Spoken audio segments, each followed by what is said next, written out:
Hi guys, welcome to our daily encounter. In Romans chapters 1 through 5, we have come to see that the way that a person approaches God is not through the works of the law, but through faith. Faith in the accomplished work of Jesus Christ. Paul makes a pretty clear case in connection to the fact that none of us can keep God's law perfectly.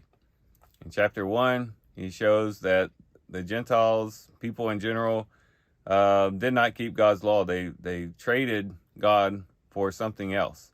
They traded the Creator for the creature, and traded the truth for a lie, and that brought them into a state of immorality. But then in chapter 2, he speaks to the Jew, and the Jew as well even though they had the law, even though they proclaimed the law and preached the law, they were not a keeper of the law. And so the conclusion comes in chapter 3, where he says, all have sinned and fallen short of the glory of God, verse 23.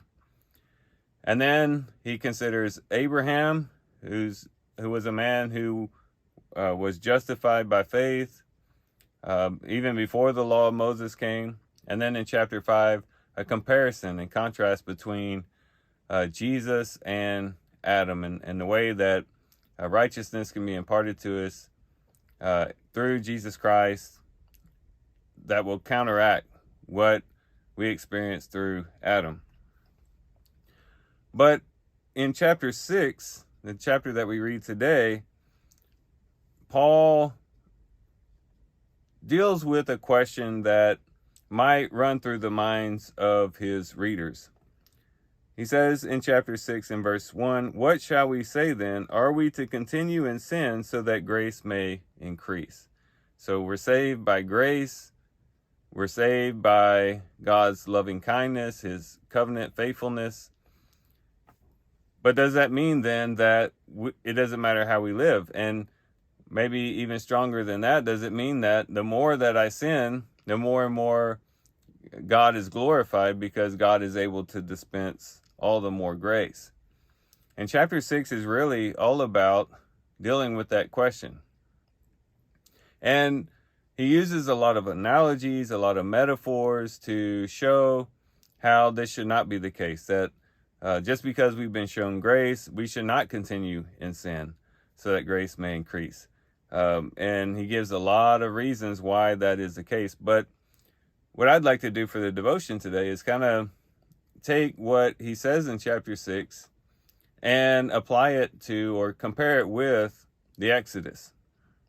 Even though Paul doesn't specifically address or mention the Exodus, that is the time when the Israelites exited out of Egypt, even though he doesn't specifically mention it, we can see that there are some similarities between our experience spiritually and what the Israelites experienced there with Egypt, and the freedom that they had experienced through God's deliverance for them from Egypt. And it really has to do with realms, or means of existence, or reality, we could say. The Israelites were delivered from Egyptian bondage purely by the grace of God. If you go back and you look at that account, there was really nothing that the Israelites did. God didn't really ask anything of them. It was God who turned the water into blood. It was God that brought on the 10 plagues. It was God that opened up the Red Sea.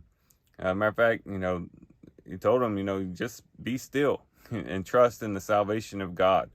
And God delivered them, and it was all God. It wasn't anything that they did in and of themselves. All they had to do was follow the instruction of the Lord in exiting out of Egypt, but all the work was done really by God himself.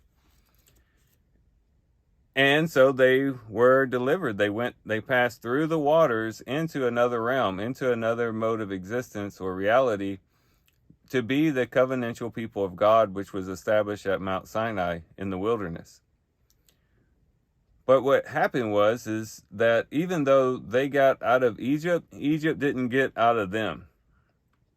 God had shown them great mercy and delivered them in a powerful way, and yet they still constructed the golden calf. They still got involved with immorality with the Moabites. They still desired the fruit of Egypt, and they oftentimes wanted to turn back to Egypt. Egypt hadn't completely been extracted from their hearts, and this was a wrong thing. Especially when you read the book of Numbers, you find that the Lord was not pleased with this type of situation. But if we're not careful, the Christian experience can be the same way. God has given us a great deliverance, and that's kind of what Paul is talking about in chapter 6 of Romans. And through our baptism, through our identifying with Christ in baptism and being buried with him in baptism and raised to walk in newness of life, we too have now been brought into a new sphere, a new realm, a new mode of existence or reality. We are no longer in the world, subservient to Satan, chained to the flesh, but now we are in Christ. We have been delivered. Our baptism could be seen as similar to them passing through the Red Sea. They passed through the waters, we passed through the waters, and we've been delivered from the things that held us, that chained us before.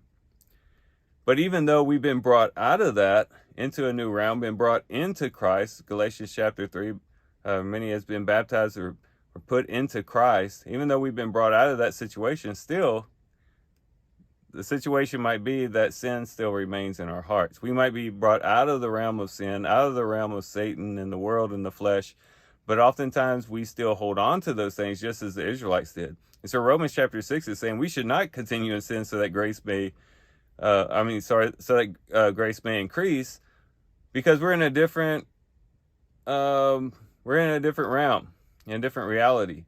We are now in Christ. We've died with Christ. We've been raised with Christ. Our sin is no longer our master, just as Pharaoh was no longer the master of the Israelites. But now we have been brought into a covenantal relationship with God, just as the Israelites had.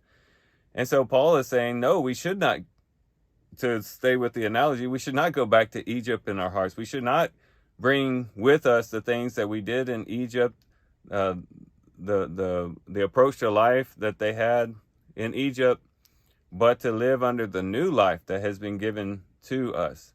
And so, no, we should not continue in sin so that grace may increase. And so as we do our reading today and we get into chapter 6, it might be helpful for us to think about the Exodus, to think about the Israelites coming out of Egypt, to become God's covenantal people in the wilderness with the promise of the land that they would be able to inhabit and enjoy and reap the blessings of, which we could go further with the analogy to say that we too look forward to a land, to the new heavens and the new earth that God has promised us. So let's think about these things as we do our reading today, and hopefully it'll help us to begin to live according to the new realm, to live as people who are in Christ, and to view ourselves in that way, to reckon ourselves, as he would say, as dead to sin, and in this new approach to life. So with that, guys, I do thank you for watching the video today. Hope you guys have a great day. Love you guys. God bless.